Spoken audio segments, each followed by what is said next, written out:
नमस्कार दोस्तों, हमारी मनोरंजन चैनल में आपका स्वागत। आइए एक डिबेट और सुनते हैं सांजनी सर का। यहाँ पे कोई डिबेटर आए हुए हैं, इनको मैं ऐड करता हूँ।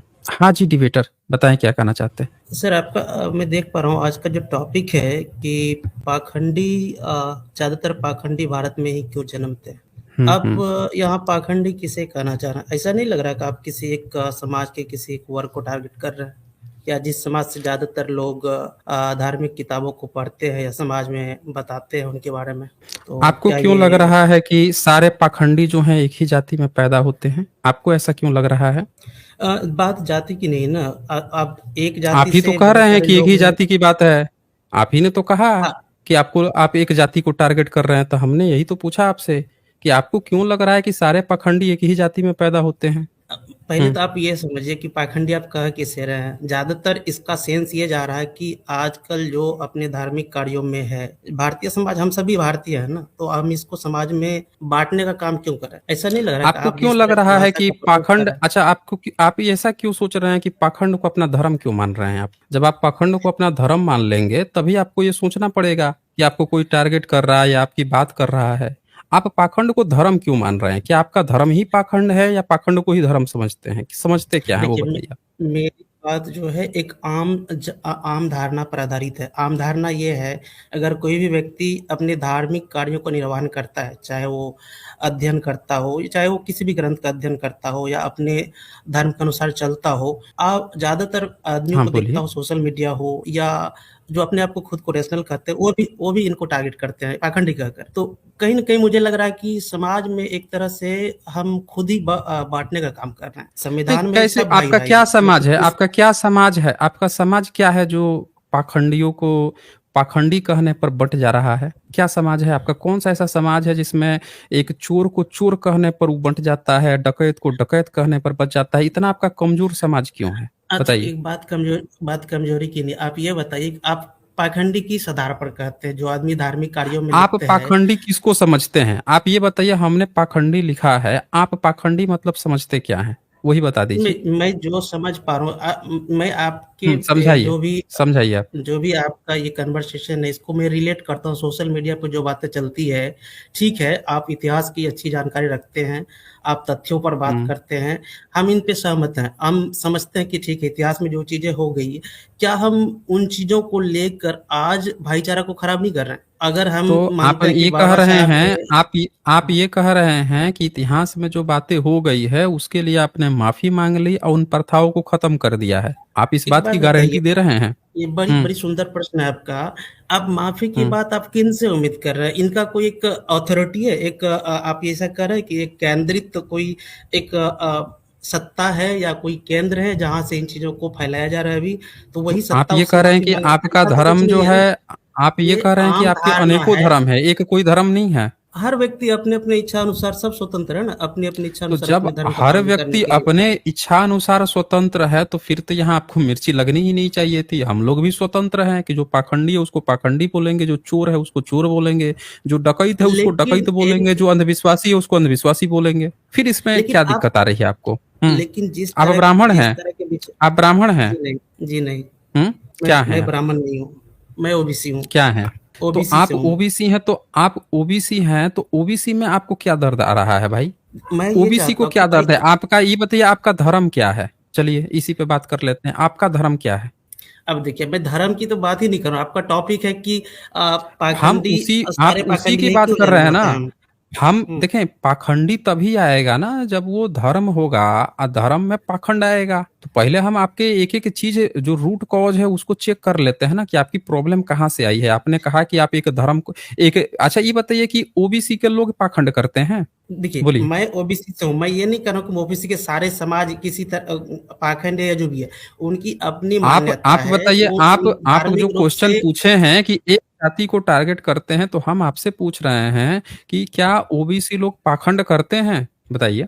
पहले ये समझना होगा। मैंने एक आम धारणा बताई आपको कि पाखंड ज़्यादातर व्यक्ति, मैं ये नहीं करूँ आप पाखंड की को कैसे परिभाषित करते हैं। आम धारणा जो सोशल मीडिया पर है, वो धार्मिक कार्यों में जो भी व्यक्ति है, चाहे आप ओबीसी से या फिर अन्य वर्गों से भी आप देखेंगे कोई साधु संत या महात्मा बने हैं या अपने जीवन का बहुत बड़ा हिस्सा उन्हीं कार्यों में वे बिता देते हैं। अब जैसे उन एग्जाम्पल के कार्यों लिए को जरा एक नाम बताइए तो, देखते जरा एक नाम बताइए तो जरा आप हमें, जो ओबीसी से हों और जो ये सब चीजें बनाए हुए हों, नाम मैं बताइए जरा इतिहास एक। की बात नहीं करता हूँ, मैं आज के परिप्रेक्ष्य में बात कर हम रहा हूँ। मैं आज ही हमेशा की ये बात कर कहता रहे हैं, आप जो बात कर रहे हैं उसी की मैं ही बात कर रहा हूँ।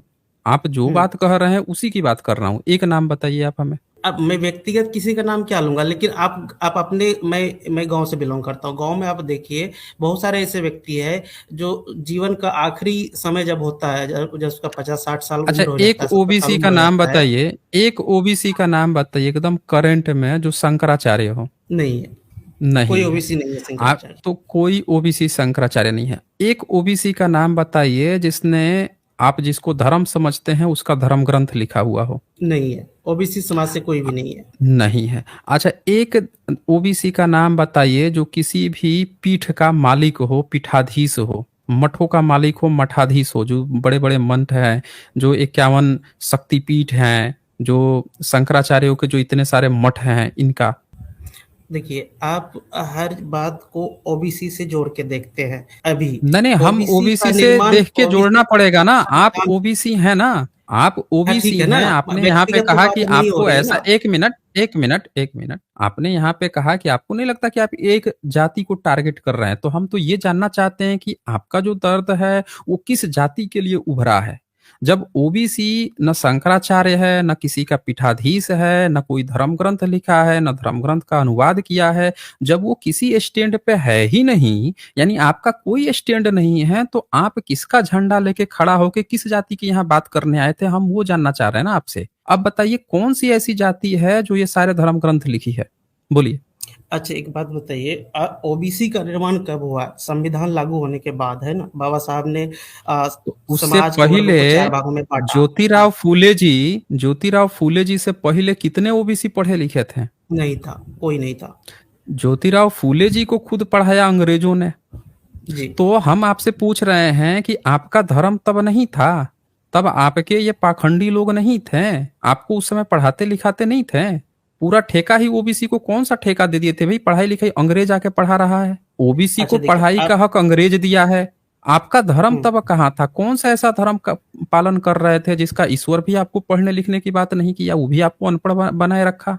कौन सा धर्म था उस देखिए समय? उस समय तो ना मैं था और ना ही मेरी कोई जानकारी है उस विषय में। जो भी है देखें, हम डिबेटर हम भी डिबेटर पढ़ते हैं। भागिए मत, इसको कहते हैं ना पलायनवादिता। जब नहीं, भी ये आप पलायनवादिता एजुकेशन लेने नहीं है। जाएंगे, एक मैं इसको वही पलायनवादिता कहते, एक मिनट, इसको पलायनवादिता कहते हैं। अभी हम इतिहास की भी बात नहीं कर रहे हैं, हम पिछले 150-200 साल की बात कह रहे हैं। जब आप रियल मुद्दों से भागते हैं, जब भी आप बात पढ़ने स्कूल में जाएंगे तो आपको साइंस पढ़ाई जाएगी और साथ में इतिहास भी पढ़ाया जाएगा। अब आप ये कहेंगे कि आप इतिहास से भागेंगे, ऐसा थोड़े होता है। एक इतिहास से ही जुड़ी हुई कड़ी होती है। आपको साइंस में भी इतिहास पढ़ाया जाता है, साइंस में भी हमको न्यूटन्स का फॉर्मूला पढ़ाया जाता है, मैक्सवेल का पढ़ाया जाता है, फराडे पढ़ाया जाता है। जब हम आर्मस्ट्रॉन्ग को पढ़ते हैं हम लोग, तो जब हम इन सारी चीजों को पढ़ते हैं, ये लोग तो आज के डेट में नहीं जिंदा है, लेकिन हम इनके फॉर्मूले पढ़ते हैं, कोपरनिकस के भी पढ़ते हैं, गैलीलियो के भी पढ़ते हैं। क्यों पढ़ते हैं? ये भी तो इतिहास में हुए हैं ना, 400-500 साल, 300 साल जो भी पहले के रहे हैं, हम इनकी भी चीजें पढ़ते हैं। कहने का मतलब ये है कि इतिहास चाहे साइंस हो या प्योर इतिहास हो, कहीं पीछा नहीं छोड़ती है। तो हम इससे भाग नहीं सकते हैं, हमको इस पर डिस्कशन करना होगा। और यहीं पे मैं क्वेश्चन जब आ रहा है कि आप जिस समय इस समय आए हैं कि आप सौहार्द की बात कर रहे हैं कि सौहार्द बिगड़ जा रहा है, हम पूछ रहे हैं कि वो कौन पाखंडी है जिसका पाखंड बचा लेने से आपका सौहार्द बना रहेगा? भाई आप यही बता दीजिए, वो कौन सा पाखंडी है जिसका पाखंड बच जाने पर आपका सौहार्द बना रहेगा? बोलिए, आप किस एक पाखंडी एक का बात पाखंड बचाना चाहते हैं?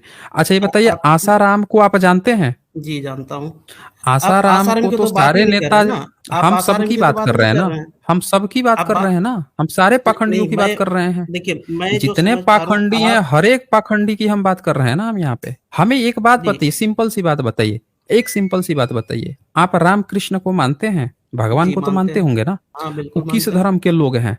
21 धर्म के लोग हैं। अब देखिए धर्म धर्म का खेल जो ये सारा चीज तो हमारे जब मुस्लिम शासन काल आया भारत में, उसके बाद ये रिलीजन, धर्म, मजहब, इन चीजों का कंसेप्ट उससे आया है। पहले क्या था? इसे उससे पहले उससे क्या पहले था? परंपरा रही थी, भारत में एक परंपरा रही थी, अपना एक रामकृष्ण कह का सकते हैं। मुस्लिम शासन काल से पहले रामकृष्ण का कोई सबूत मिला है? अब देखिए, सबूत की जहाँ तक बात होती है, पुरातत्व वाले जाने, सबूत की जानकारी मुझे नहीं है कि इसका कुछ सबूत है कि नहीं, लोग, लेकिन हमारे क्यों पास नहीं जो जानकारी है आपको? ग्रंथ है, डिबेटर ग्रंथ एक के बात माध्यम बता, से अच्छा आप जानकारी कितनी मिली है। पढ़ाई किए हैं? आप कितनी पढ़ाई किए हैं? ग्रेजुएट हूँ मैं। आप ग्रेजुएट हैं, तो आपको एक जी, बात तो एकदम क्लियर पता होगी कि जब भी आप ग्रंथों की बात करेंगे तो ग्रंथ लिखने के लिए लिपि और भाषा की जरूरत बिल्कुल। होती है ना। जब भी हम कोई भी ग्रंथ लिखते हैं तो उसके लिए हम किस भाषा में लिखेंगे, किस लिपि में। तो आपने कहा आप ग्रंथों के माध्यम से जानते हैं, इन ग्रंथों को किसने लिखा है? ज़रूर, जो जानकार व्यक्ति थे उन्होंने लिखा है।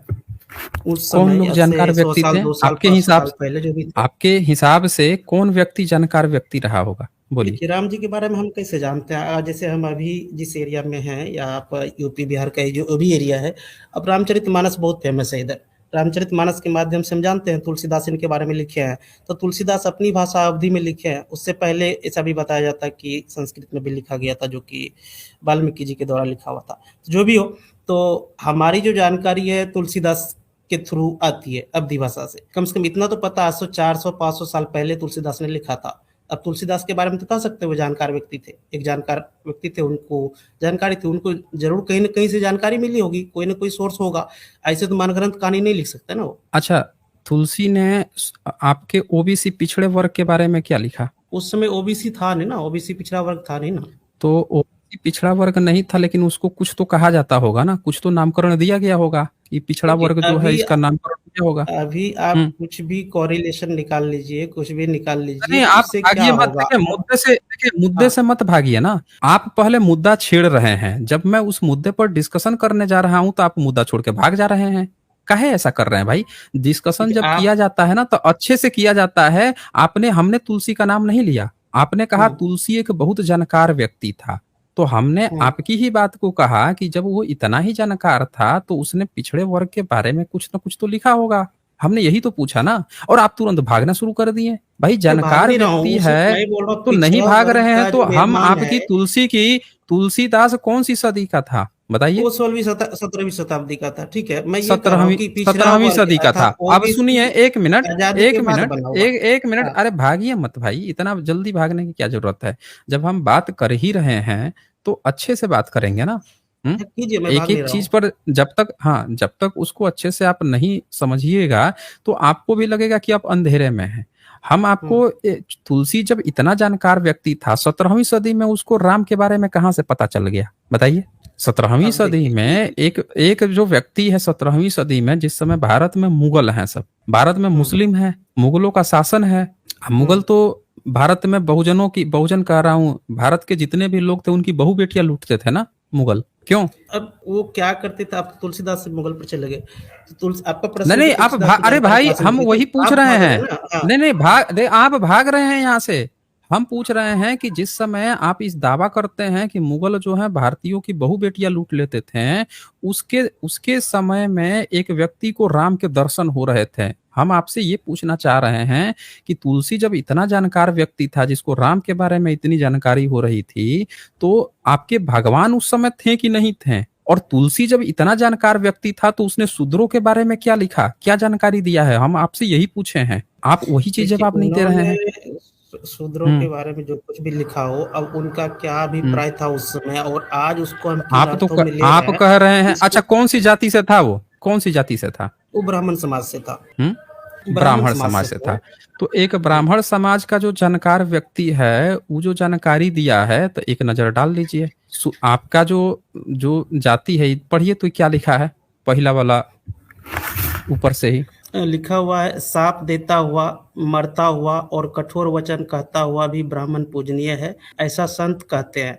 सील और गुण से हीन भी ब्राह्मण पूजनीय है, और गुण गणों से युक्त और ज्ञान में निपुण। देखिए, ये जो भी बातें हैं, अरे आज पूरा आज पढ़ हम जिस लीजिए ना, ग्रंथ को एक बार पढ़ रहे पूरा हैं, इसमें पढ़िए ना, कहाँ से क्या एक बार मिल। पूरा क्यों नहीं पढ़ रहे हैं? अरे एक बार पूरा पढ़ लीजिए, उसके बाद से हम बात अच्छा, करते हैं ना, उसको पूरा ठीक पढ़ है, निचला लीजिए। पंक्ति भी पढ़ दे रहा हूँ। श्री राम जी ने अपना धर्म भागवत धर्म कहकर उसे नहीं नहीं नहीं नहीं, समझाया, एक मिनट, एक अपने मिनट, एक मिनट, एक चरणों मिनट, में। एक मिनट। ओहो, आप ऊपर वाला पूरा नहीं बताइए। पढ़े ना। ऊपर वाला ही पूरा नहीं पढ़े हैं। सील और गुण से हीन ब्राह्मण पूजनीय है, और गुण गणों से युक्त और ज्ञान में निपुण जी। भी शूद्र पूजनीय नहीं। अब बताइए कि आपको तो वो कह रहा है, तुलसीदास इतना जानकार व्यक्ति था, इतना जानकार व्यक्ति था, राम के बारे में उसको इतनी जानकारी थी कि वो ये कह रहा है कि सील और गुण से हीन ब्राह्मण पूजनीय है, और साप दे दे आपको, मार पीट दे, कठोर वचन कह दे, फिर भी ब्राह्मण पूजनीय है, जैसे आप उसकी बात को मान के रखे हुए हैं।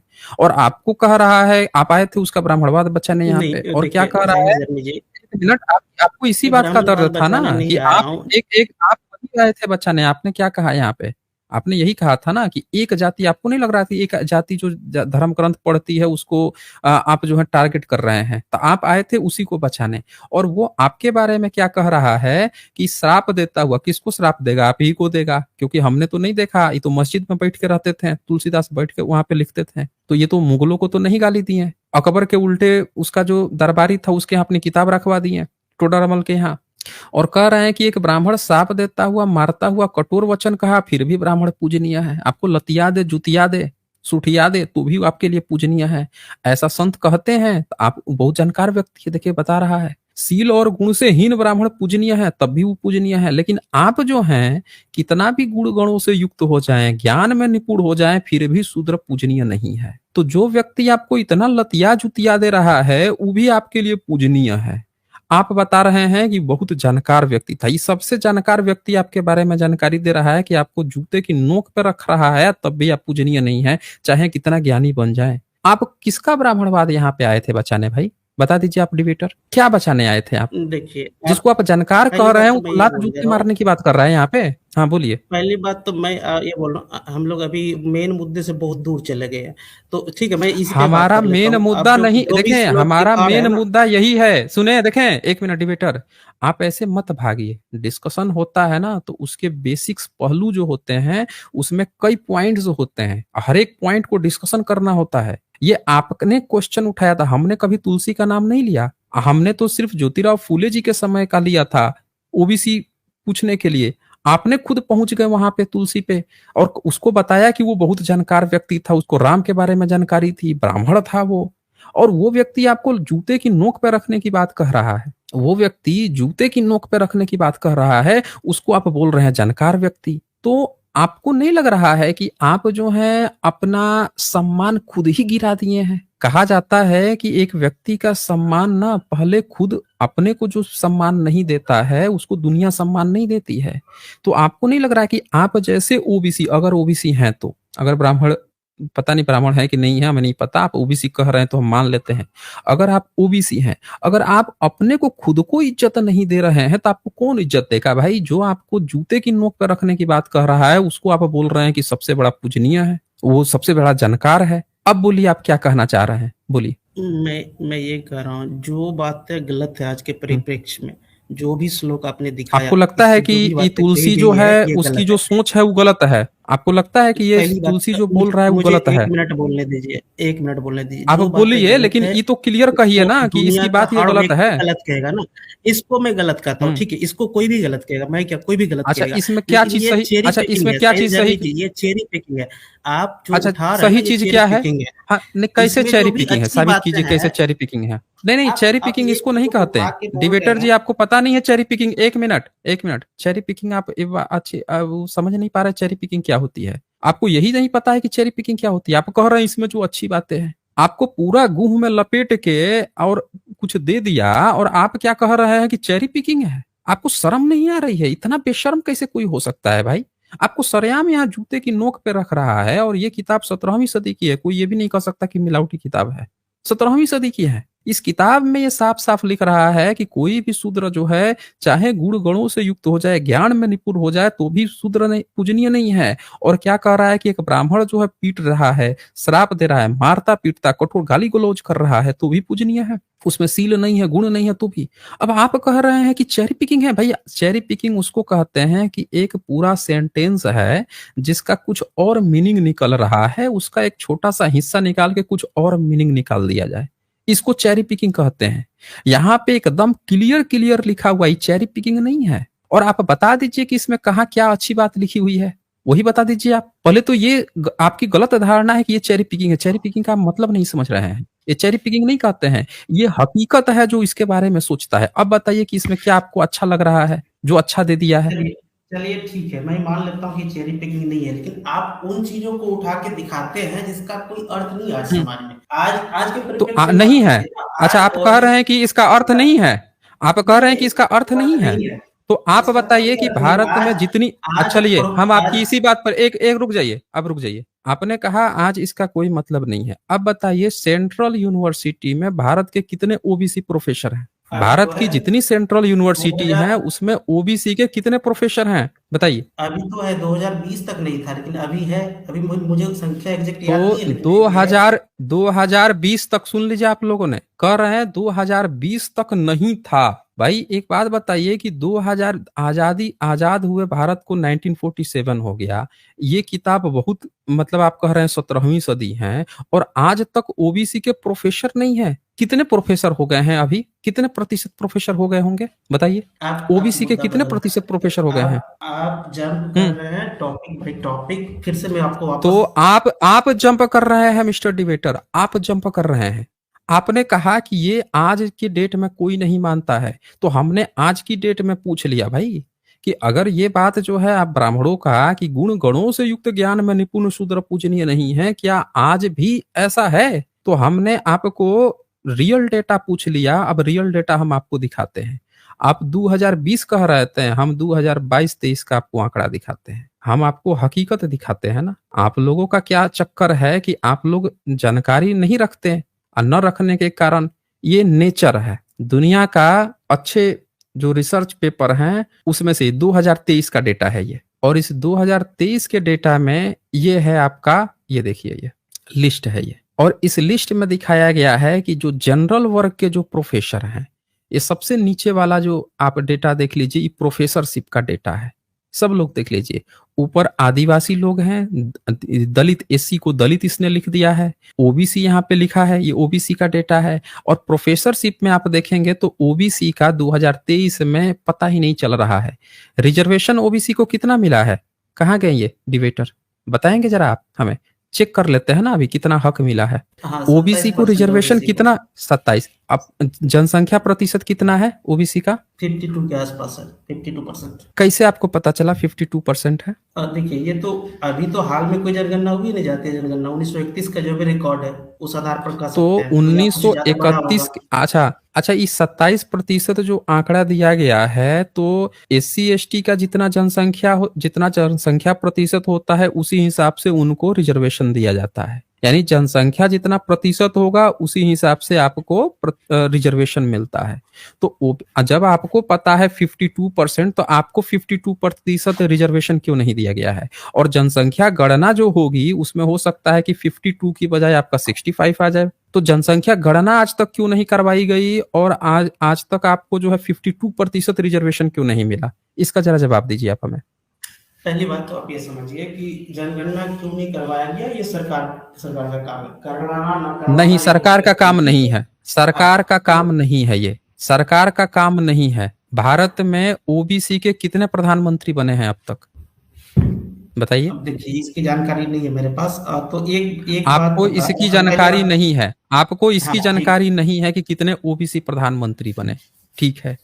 अच्छा एक बात बताइए, कितने प्रधानमंत्री जो हैं उन्होंने जनसंख्या गणना में जाति का कॉलम गणना करवाने की कोशिश की? देखिए, आप जो जिस मुद्दे को आप यहाँ पर ले आ रहे हैं ना, मैं इसका एक्सपर्ट नहीं हूँ, इसकी जानकारी नहीं है मेरे पास। तो मेरा आप जो क्यों नहीं है? देखें, आप एक मिनट रुकिए, आप ग्रेजुएट हैं। आप जो प्रेजेंट समस्या है, जब इतिहास की बात हो रही है इतिहास से भाग रहे हैं, प्रेजेंट की जो समस्या है उससे भी भाग रहे हैं। आपको नहीं लग रहा है कि आप ओबीसी की जो मूल समस्या है उसी से भाग रहे हैं? ओबीसी की मूल समस्या आती है, उसको हक अधिकार क्यों नहीं मिल रहा? क्योंकि धर्म में लिखा हुआ है। जब आपको धर्म की किताब दिखाई गई तो आपने क्या कहा कि ये सब पुरानी बातें हो गई, आज कुछ है ही नहीं। तो हमने रियल डेटा निकाल दिया कि अगर धर्म ग्रंथ में जो लिखा है अगर वैसा नहीं फॉलो होता है, तो इसका मतलब यह है कि आपकी जितनी जनसंख्या प्रतिशत है उसके हिसाब से आपको प्रतिनिधित्व मिल गया होगा। तो जब हम ये खोल रहे हैं तो इससे भी आप भाग रहे हैं। देखें, अगर पुरानी चीज है, धर्म जो है बहुत महीन चलता है। बहुत महीन खेल है। अगर धर्म ग्रंथ में लिखा है कि ओबीसी को अधिकार नहीं देना है, शूद्र मतलब पिछड़ा वर्ग को कहते हैं शूद्र, अंत्यज कहते हैं एससी एसटी को। तो जब शूद्र के बारे में ऐसा लिख दिया गया है कि शूद्र को हक अधिकार नहीं देना है, तो ये डेटा यहाँ पे साफ साफ बता रहा है। नीचे वाला जनरल डेटा देखिए, सब लोग देखिए, ये स्कॉलरशिप स्कॉलर है, असिस्टेंट प्रोफेसर है दूसरा, तीसरा जो है एसोसिएट प्रोफेसर है और चौथा है प्रोफेसर। 2023 में सेंट्रल जो डेटा है 90 और 100 के बीच में प्रोफेसर कितने हैं देख लीजिए, 97-98% जो जनरल क्लास के प्रोफेसर हैं। ओबीसी का आप देखेंगे सबसे नीचे वाला जो डेटा आपको दिख रहा होगा, प्रोफेसरशिप में एकदम हल्का सा खत्म। यानी कि कहावत जो धर्म ग्रंथों में जो लिखी है, जिसको आप अपना धर्म ग्रंथ मान के बैठे हुए हैं, वही चीज यहाँ पे अप्लाई हुई है। नहीं तो आपको हक अधिकार दे दिया गया होता। ओबीसी आपको क्या लग रहा है, ओबीसी बेवकूफ है? अरे ओबीसी में एक से एक पढ़े लिखे लड़के हैं, लेकिन आज तक आपको न प्रोफेसर बनाया जा रहा है, न आपको नौकरी दी जा रही है। नौकरी भी आई है 27%। अच्छा, ये नौकरी किसने दिया था? किसने इसके लिए आंदोलन खड़ा किया था भाई? किसने आपको ओबीसी को 27% जो रिजर्वेशन आया है, ये किसने दिया था? यही बता दीजिए आप। देखिए, आप जैसे टॉपिक को ला रहे हैं, मेरा मूल प्रश्न था आपके टॉपिक पर। आपने जो है हम वही प्रश्न पर अभी भी बात कह रहे हैं। देखें, एक मिनट, हम वही बात कह रहे हैं कि ज्यादातर पाखंडी जो होते हैं, पाखंड में ओबीसी के हक अधिकार में दोनों रिलेशन है। आप पाखंडी का बचाव करने आए हैं। क्यों करने आए हैं? क्योंकि आपको ये सारी डेटा की जानकारी नहीं है कि आपका हक अधिकार गायब हो जा रहा है। आप यहाँ पे पाखंडियों की, धूर्तों की, मक्कारों की धोती बचाने में लगे हुए हैं, और उधर आपका सारा हक अधिकार मार के कोई और खा रहा है। यही पाखंडियों के बच्चे बैठ के खा रहे हैं। आपको इसकी जानकारी नहीं है कि आप यहाँ आए हैं, आपके नाक के नीचे से आपकी क्या क्या चीजें सरक गई हैं। यही चीज आपको नहीं जानकारी है। तो यहाँ पे साफ साफ आप जो कह रहे थे कि आज हमारे साथ ऐसा नहीं होता है, तो हमने ये डेटा ओपन किया हुआ है। आप बता दीजिए कि प्रोफेसरशिप में एससी एसटी ओबीसी कहाँ है? क्यों नहीं इनको दिया गया है भाई? कम से कम 27% रिजर्वेशन के हिसाब से देता, तो भी यहाँ पे ये जो 50 का जो डेटा है, यहाँ पे कम से कम 50% तक तो एससी एसटी ओबीसी होते हैं। अब देखें, एसोसिएट प्रोफेसर हो या असिस्टेंट प्रोफेसर हो या प्रोफेसरशिप, तीनों में ही जनरल का डेटा जो है आगे भागा हुआ है। यानी यहाँ रिजर्वेशन तक नहीं दिया गया है एससी एसटी ओबीसी, क्योंकि इसमें सैलरी अच्छी मिलती है। जो प्रोफेसर होगा उसको 2.5-3 लाख से कम थोड़े मिलता होगा, 2-2.5 लाख तो मिलता ही होगा सैलरी। तो ये चूंकि अच्छी पोस्ट है, इसमें आपको कई सारे अधिकार मिल जाते हैं, रिक्रूटमेंट से लेके आप रिक्रूटमेंट सेल तक में जा सकते हैं। तो आपका रिक्रूटमेंट कौन कर रहा है? यानी कि ये जनरल वर्क कर रहा है। एससी एसटी ओबीसी का रिक्रूटमेंट कौन से लोगों का करेगा? वो आपका हक अधिकार कहाँ है भाई? यानी कि सीधी सी बात है कि ये जनरल वही वर्ग है जो बैठा हुआ है, जो आपके धर्म जिसका आप बचाने आए हैं, वही आपको हक अधिकार आपके नाक के नीचे से खा रहा है। तो हम आपसे सवाल पूछते हैं कि आप किसकी धोती बचाने आए हैं भाई? क्या एससी एसटी ओबीसी को उससे हक मिल जाएगा? आप उसकी धोती बचा लेंगे? तो यही बता दीजिए आप हमें। चलिए, आपके कितने बाबा जो हैं, आपके कितने पाखंडी बाबा, एक मिनट, आपके कितने पाखंडी बाबा जो हैं वो एससी और एसटी ओबीसी, भाई एससी एसटी ओबीसी इसीलिए ना जाता है ना बाबाओं के पास कि हमारी दुख का समाधान होगा। अब हमें बता दीजिए कितने एससी एसटी ओबीसी बाबा जो हैं वो रिजर्वेशन या एससी एसटी ओबीसी की जनसंख्या गणना करा के उनके हक अधिकार देने की वकालत किए हैं, या ओपन कहीं पे इंटरव्यू दिए हैं कि एससी एसटी ओबीसी को रिजर्वेशन देना चाहिए? एक बाबा का आप नाम बता दीजिए जिसने ऐसा कहा हो कि इनका जनसंख्या गणना कराओ और इनको हक अधिकार दो। आप एक बाबा का नाम बता दीजिए। हक अधिकार का जो भी मामला है, जो भी संवैधानिक अधिकार है, हम लोगों ने कभी इसका विरोध नहीं किया, चाहे एससी समाज का हो, एसटी समाज का हो, ओबीसी समाज का हो। आजकल तो 10% तो सामान्य वर्ग के लिए आप ब्राह्मण हैं? आप ब्राह्मण हैं? आप ब्राह्मण? बात ब्राह्मण या क्षत्रिय की नहीं आप है। ब्राह्मण हैं? नहीं, आप सीधे बताइए ना, आप ब्राह्मण हैं? नहीं, आप सीधे बताइए। आपने एक सेंटेंस कहा अभी ध्यान से सुनिएगा आप लोगों ने। हमने कहा कि कितने बाबाओं ने ऐसा कहा है, तो इन्होंने कहा हम किसी का विरोध नहीं करते, चाहे वो एससी हो, चाहे एसटी हो, चाहे ओबीसी हो। तो हम नहीं करते इसका मतलब कि ये एससी एसटी ओबीसी से नहीं है। ये झूठ बोल के आए हैं कि ओबीसी के हैं। ये है जनरल वर्ग के। इनके सेंटेंस से साफ साफ आप कहिए कि आप किस में आते हैं? जनरल वर्ग में आते हैं? अब देखिए, अब मैंने आपको बता दिया मैं ओबीसी हूं। अगर एकदम सही बता, चाहे तो कीजिए या नहीं करना है तो मत कीजिए। अच्छा, एकदम खुल के बोलता हूँ, एकदम खुल के बोलता हूँ, अपनी जाति बता दीजिए आप। एकदम खुल के बोलता हूँ, अपनी जाति बता दीजिए आप। मैं जाति जाति काफी व्यक्तिगत चीज है, मैं क्यों बताऊं यहाँ पे अच्छा, पब्लिक प्लेटफॉर्म। व्यक्तिगत क्या चीज है भाई? शादी विवाह करेंगे तो जाति पूछ के करेंगे ना। शादी विवाह करेंगे, शादी विवाह तो व्यक्तिगत चीज नहीं होती है, उसमें तो आप रिलेटिव सब लोगों को बुलाते हैं ना, इनवाइट तो करते हैं। जहां शादी करते हैं उनकी भी जाति और उनका भी सरनेम लगता है। तो हम आपको किसी इस चीज के लिए नहीं जाति पूछ रहे हैं, क्योंकि आप छुपा रहे हैं, आपकी स्टेटमेंट कंट्राडिक्टरी है, इसीलिए खुल के हम पूछे हैं कि आप एक बार अपनी जाति ही बता दीजिए। आपकी बात कंट्राडिक्ट निकल रही है ना। साइंस जर्नी जी, एक बात बताइए, जैसे जो भी अरे आप एकदम खुल के बोल जैसे दीजिए ना। काम कर, एक आप मिनट बोलने तो आपका दीजिए आप। सरनेम, आपका सरनेम देखें, आपका सरनेम है सिंह, ठीक है, हम जानते हैं। अब जी, आगे आप बता दीजिए आप किस जाति के हैं, एकदम क्लियर बोल दीजिए। मैं ये बोल रहा हूँ कि आप अरे जाति नहीं, अरे विरोधी, बोल दीजिए आप ना, आप बोल दीजिए ना, जातिवाद को लोगों में खत्म क्यों नहीं कंफ्यूजन कर रहे? मत मेरी बात एक बांटिए। बार सुनिए। देखें, देख एक मिनट, एक मिनट। ओबीसी बन के आप कंफ्यूजन मत बांटिए लोगों में कि ओबीसी लड़के ऐसे होते हैं। आप एकदम खुल के बता दीजिए अपनी जाति, लोग ताकि एकदम क्लियर हो जाए ना कि आप वास्तव में ओबीसी हैं या आप जनरल वर्ग के हैं। एकदम बताइए ना, आप काहे शर्मा पीछे काहे रहे मेरे हैं, पीछे बोलिए। क्यों पड़े हो आप? मेरे पीछे क्यों पड़े हो? पहली बात ये हम सुन। इसलिए, हम आपके, एक मिनट, हम आपके पीछे नहीं पड़े हुए हैं। आप जब एक झूठी बात बोलते हैं कि आप ओबीसी हैं और ओबीसी के हक अधिकार की जब बात हो रही है, तो आप कह रहे हैं कि आप किसी ओबीसी एससी एसटी के खिलाफ नहीं है। ऐसी बात तो जनरल और ब्राह्मण वर्ग बोलेगा। ऐसी बात एक ब्राह्मण बोलेगा ना, एक ब्राह्मणवादी बोलेगा, जो एससी एसटी ओबीसी नहीं होगा। आपने वो बात बोली है, आप यहाँ से पकड़ में आ गए हैं, लेकिन आप जो है ओबीसी बन के जानबूझ के लोगों को धोखा देने के लिए आए हैं। तो और कोई भी ओबीसी होगा, वो अपने मुद्दों पर कम से कम हक अधिकार की तो बात करेगा। हमने आपसे पूछा कि एक ब्राह्मण का नाम बता दीजिए, ब्राह्मण छोड़ दीजिए, आप बाबा पे आए थे ना, हम बाबा की बात पूछ रहे हैं।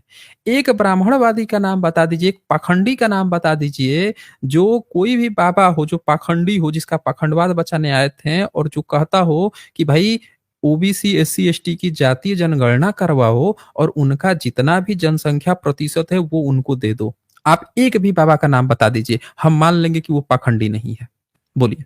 देखिए, मैं आप पहली बात तो आप मुद्दा बदल रहे हैं, बहुत जल्दी जल्दी बदल रहे हैं। अभी आप मेरी देखें, जाति के कोई पीछे पड़े मुद्दा हुए नहीं हैं। बदला गया है, मैं सब मुद्दा वहीं पे है। नहीं, देखें, आप जो है डिबेटी, आप हर जगह से भागे हैं, आप हर जगह से भागे हैं, यहाँ से भी भाग रहे हैं।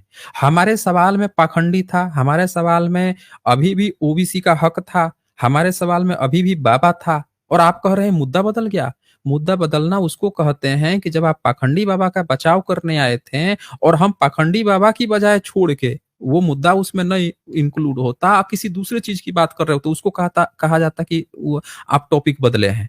हमने अभी वही सेम सवाल खड़ा किया है आपसे कि एक पाखंडी बाबा जिसका आप ब्राह्मणवाद बचाना चाह रहे थे, जिसका पाखंडवाद बचाना चाह रहे थे, उसका नाम बता दीजिए, जिसने एससी एसटी ओबीसी से कहा हो कि भाई इनकी जनसंख्या गणना कराओ। ओबीसी एससी एसटी इनके चक्करों में जाता है कि बाबा हमारे दुख दूर करेंगे, और दुख दूर यहाँ हो नहीं रहा है। ये सारा जनरल वर्ग जो है रिजर्वेशन की जगह पे भी घुस के बैठ के बताइए, इन घरों में आजादी के 77 साल हो गए, आज तक ये जो 50 का जो डेटा है, कम से कम उतना भी रिजर्वेशन मिल गया होता तो इतना पैसा एससी एसटी ओबीसी के घर में जाता, और उन घरों में जाता तो उन घर के बच्चे पढ़े लिखे होते। न जाने आप लोगों ने कितने एससी एसटी ओबीसी के घरों को मार लिया, उनका हक मार लिया, उनका पैसा खा लिया। 77 साल से आप खा रहे हो जो रिजर्वेशन मिला है उसमें, और जनसंख्या गणना तक नहीं करवा रहे कि ये पता चले कि कितनी जनसंख्या है। बिहार में जनसंख्या गणना हुई तो ओबीसी की जनसंख्या कितनी आई है? 65% आई है दोस्तों। और ये कह रहे हैं कि ये ओबीसी हैं, इनको ओबीसी की जनसंख्या गणना की चिंता नहीं है। आप पाखंडवाद बचाने आए हैं। आप सिर्फ मुझे एक पाखंडी का नाम बता दीजिए जिस पाखंडी ने देश की 90% जनसंख्या एससी एसटी ओबीसी के हक अधिकार की बात की हो। अरे बाबा है, बाबा आशीर्वाद देगा, लोगों के दुख दूर करेगा। लोगों का दुख है कि उनके हक अधिकार नहीं है, यही ना दुख दर्द है। एक व्यक्ति किसी के पास गया है, किस लिए गया है? कि हमारा दुख दर्द दूर हो। दुख दर्द कहाँ पे है? कि उनका हक अधिकार। तो हमने आपसे यही पूछा है, एक बाबा का नाम बता दीजिए जिसने जाति जनगणना की बात कही हो, बता दीजिए आप हमें, बोलिए। देखिए, आप मैं बार-बार कह रहा हूँ ना, आप मुद्दे से भटका रहे हैं, आप खुद भी भटक रहे हैं। देखें, आप कोई आप नहीं मुझे भटका है। बोलने नहीं दे रहे आप हैं। जो आप हैं, एक भी मिनट आप आप मुझे टाइम बोलने पास नहीं कर दे रहे रहे। हैं। 1 मिनट आप बोले, इससे ये टाइम पास पता नहीं चल कर रहा रहा हूँ। है कि आपका आपसे जवाब आपके पास, देखें, आपके इस स्टेटमेंट से पता चल रहा है कि आपका जवाब नहीं है इस सवाल का। इस सवाल का आपके पास जवाब नहीं है, इसीलिए आप इसको भागने के लिए कह रहे हैं कि ये मुद्दा नहीं है। मुद्दा यही है। इस मुद्दे में अभी भी बाबा शामिल है जिसका आप जवाब नहीं दे रहे हैं। अब बोलिए क्या कहना चाहते हैं, बोलिए। देखिए, मैं आपको वापस फिर से ले चलता हूँ आपके टॉपिक पर। आप एक आम धारणा उत्पन्न कर रहे हैं समाज में कि समाज में जो भी व्यक्ति पूजा पाठ या धार्मिक कार्यों में लगा हुआ है, आप उनको पाखंडी के रूप में प्रस्तुत करना चाहते हैं या करवाना चाहते हैं। आप तो व्यक्तिगत तौर पे नहीं करेंगे, कैसे आपको लेकिन पता जिस चला? तरह से ये जो कैसे पता जो चला आपको? प्लेटफ़ॉर्म आपका ये है, आपको ये कैसे सोशल पता मीडिया का चला? प्लेटफ़ॉर्म है। नहीं, इस आपको कैसे? आपके बहुत नहीं, सारे सोशल मीडिया क्या फॉलोवर्स होता है हैं, भाई? जो हमारे यहाँ जो साफ-साफ फॉलोवर्स बात हैं, होती है। मैं बता देखें, रहा हूँ, जो हमारे यहाँ फॉलोवर्स हैं, यही साफ-साफ सोशल 1 मीडिया पे मिनट, जाके पोस्ट 1 कर मिनट, 1 मिनट, 1 मिनट। हमारे यहाँ साफ-साफ बात होती है। आप अपने तरफ से जनरल पर्सपेक्ट मत कीजिए। समझ रहे हैं ना? हमारे यहाँ पे अगर आपने प्रेजेंटेशन देखा होगा तो हमने वहाँ पे ज़िक्र किया है कि भाई इस्लाम भी है, ईसाई भी है, यहूदी भी है, पारसी भी है, जैन भी है, बौद्ध भी हैं। इनके यहाँ इतने बाबा-ढाबा तो नहीं पनपते हैं। बुराइयाँ उनके अंदर भी है, उन पे भी बहुत सारी गलत चीज़ें हैं, लेकिन उनके यहाँ इतने बाबा तो नहीं पनपते हैं। तो ये सारे बाबा एक ही धर्म में पनप रहे हैं और उस धर्म में सबसे बड़ी संख्या है एससी, एसटी, ओबीसी का, जिनके पास हक अधिकार नहीं है। तो उन हक अधिकारों की वकालत कब करेंगे? हमारा ये सवाल था जिससे आप बार-बार भाग रहे थे, जिसका आप जवाब तक नहीं दे पा रहे हैं। यही हमारा प्रश्न था भाई। तो एक जो है ना, हम ये भाग रहे हैं, अब हम आपको एक झलक दिखाते हैं। ये देखिए, एक झलक दिखाते हैं इनका। अभी एक डेटा हमने दिखाया था, एक दूसरा डेटा दिखाते हैं। उस डेटा से इनको जो है ना डेटा दिखाना पड़ेगा ना। ये एक डेटा और आया है, ये देखिए, ये डेटा डिबेटी जी, ये देख रहे हैं आप? स्क्रीन पे दिख रहा है आपको? दिख रहा है। बोलिए, अब क्या ये लिखा है नहीं दिख इसमें? रहा है। मैं देखिए, इसमें क्या, जो भी इसमें क्या लिखा है? हाँ, नहीं, इसमें क्या लिखा है लिखा है? कि एक बार पढ़ के सुनाएंगे? ठीक है, हम्म। देश की संपत्ति में सामान्य वर्ग की हिस्सेदारी 89%, दलित समुदाय की सिर्फ 2.6% है। तो अच्छा, अब मेरा अब देश अब की देखिए, आप संपत्ति बार-बार में, प्रश्न अच्छा देश की, एक एक मिनट, सुनिए। डिबेटर डिबेटर रुक जाइए। देश की संपत्ति में सामान्य वर्ग की, जनरल वर्ग की हिस्सेदारी 89%। अच्छा, देश में जनरल वर्ग की जनसंख्या कितनी है 15% के आसपास है। बताइए? हैं? 15% है। 15%, 15%। तो अगर 15% जो है वो देश की 89% हिस्सा अगर कब्जा करके रखा हुआ है, और दलित समुदाय बताया जा रहा है जिनकी जनसंख्या लगभग 30% के करीब है, उनके पास मात्र 2.6% है। तो सबसे ज्यादा दुखी दुखियारे तो ये हैं। इनके हक अधिकार देने की बात हो रही है, तो आप जो बोल रहे थे ना कि एक वर्ग, आप एक जाति को टारगेट कर रहे हैं, एक वर्ग को जाति कर रहे हैं। यहाँ तो साफ साफ पता चलता है कि आपका पाखंड, आप पैसा हड़पना, दोनों का एक रिलेशन है।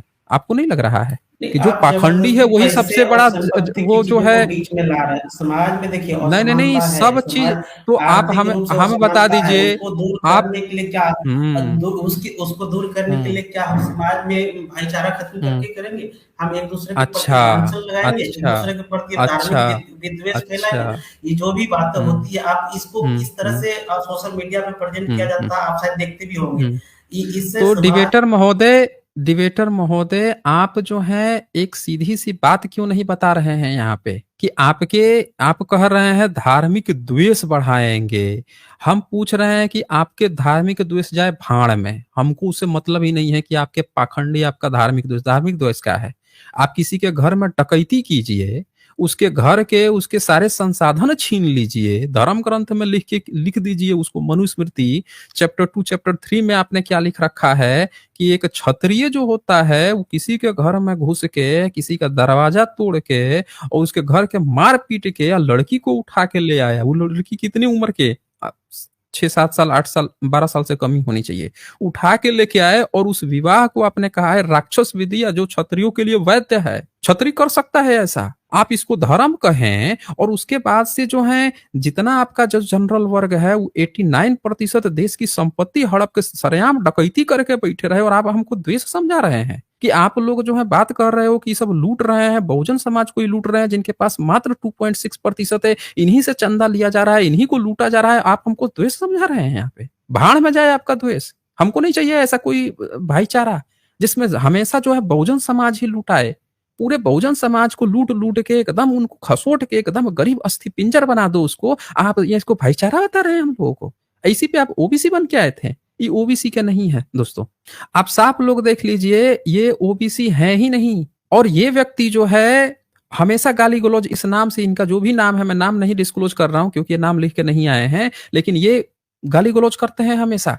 आज यहाँ पहली बार जुड़ गए हैं और जुड़ने के बाद से आप देख लीजिए इसको वो भाईचारा बता रहे हैं। एक डकैत से भाईचारा होता है भाई, है भाईचारा भाइयों से होता है और भाई जो है भाई का ख्याल रखता है। घर में 4 भाई हो ना तो संपत्ति का इक्वल बंटवारा होता है। ऐसा थोड़े होता है कि घर में जो 3 भाई हैं या 2 भाई हैं वो कहें कि हम तो थोड़ी पढ़ लिख लिए हैं, हम तो दबंग हैं भाई, हैं हम तो जो है अब गुंडई कर रहे हैं और तुम दोनों का हक अधिकार छीन के खा लेंगे, सब छीन लेंगे, हम तुमको नहीं देंगे। और तुम बोलोगे तो कहेंगे कि भाई तुम भाईचारा खराब कर रहे हो। अभी कौन सा चारा है भाई आपके भाई का जो सिर्फ SC ST OBC के धन संपत्ति हड़प के ही आपको भाईचारा बनता है? हैं?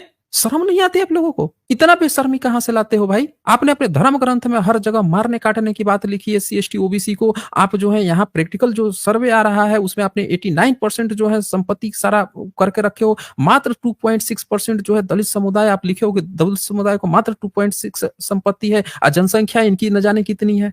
तो मिस्टर डिबेटर आप अपना सही नहीं डिस्क्लोज कर रहे हैं। आप सीधे सीधे आपको बोलना चाहिए ताकि आप जनरल वर्ग से हैं और आप लोगों को तनिक भी शर्म नहीं। आप इसको भाईचारा का नाम दे रहे हैं डकैती को। आपने धार्मिक ग्रंथ में बोला, इसीलिए जब हमने तुलसी की किताब दिखाई थी जिसमें शूद्र को वो गाली दे रहा था तो इनको कोई दुख नहीं हुआ था। याद रखिएगा, इन्होंने कहा कि हम इस गलत भी होगा लेकिन इसमें बड़ी अच्छी चीजें हैं। क्यों ये कर रहे थे? क्योंकि इनको पता था कि वो किताब जो है शूद्रों को ना गाली दे रही है, इनको गाली थोड़े दे रही थी, इनको नहीं दे रही थी।